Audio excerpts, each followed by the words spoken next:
หัวหน้ากลุ่มตำรวจจราจรได้รายงานให้ทราบเกี่ยวกับความพร้อมในการป้องกันและสกัดกั้น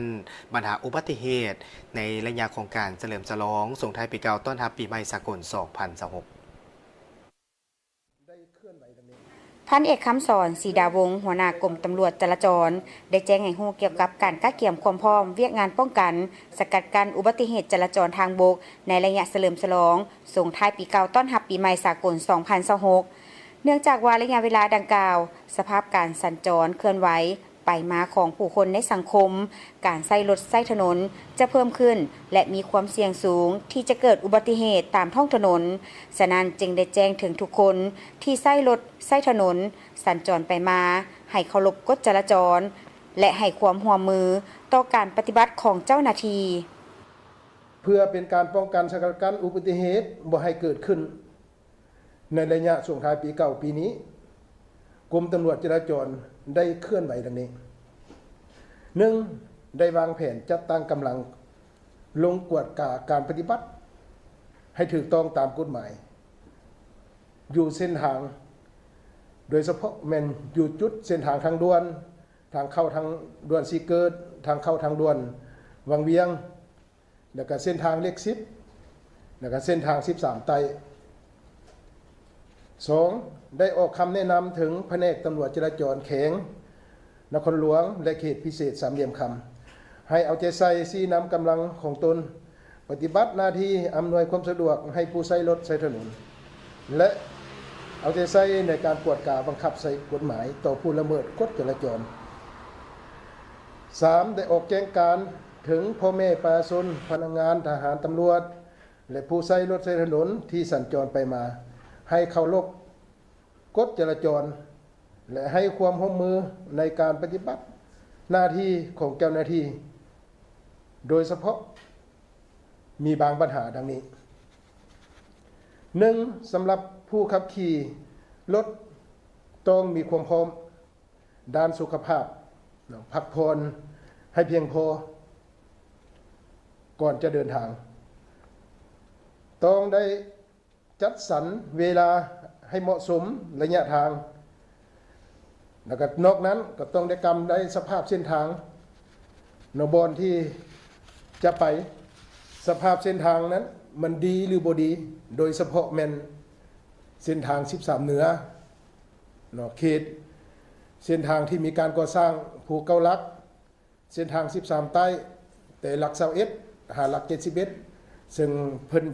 กำลังก่อสร้างอันนี้อาจจะเป็นอุปสรรคหรือว่าพวกเขาทำโปรแกรมได้ขับขี่รถไหวอาจจะเกิดอุบัติเหตุได้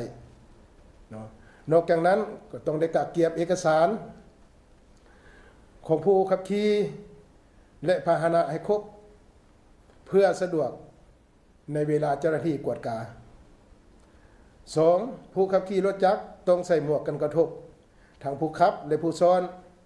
บ่ให้ขับขี่ซ้อน2ซ้อน3บ่ให้ซ้อน2ซ้อน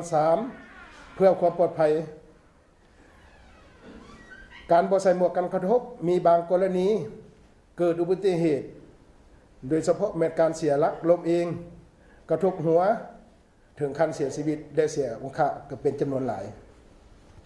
3. ผู้ขับขี่รถใหญ่และผู้โดยสารที่นั่งมานำต้องหัดสายแอลนิรภัยเพื่อรับประกันความปลอดภัยในเวลาเกิดอุบัติเหตุ 4. ก่อนจะนำใช้พาหนะต้องตรวจสภาพเทคนิคและความพร้อมของพาหนะเพื่อให้มีความปลอดภัยเป็นต้นระบบเบรกพวงมาลัยระบบไฟห้ามล้อยางล้อ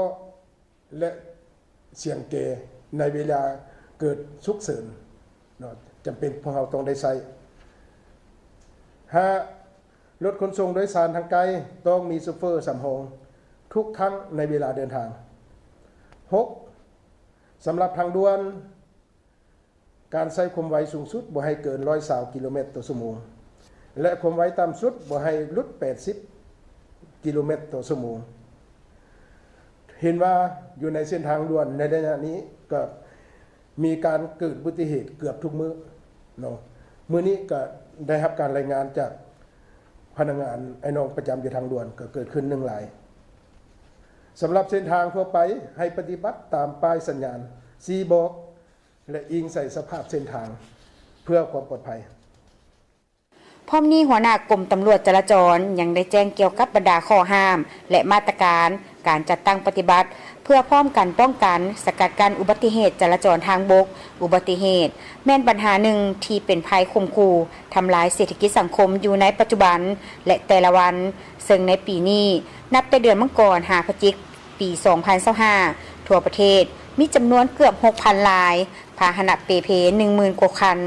คนได้รับบาดเจ็บเกือบ 9,000 คนเสียชีวิตไปแล้วเกือบ800 คน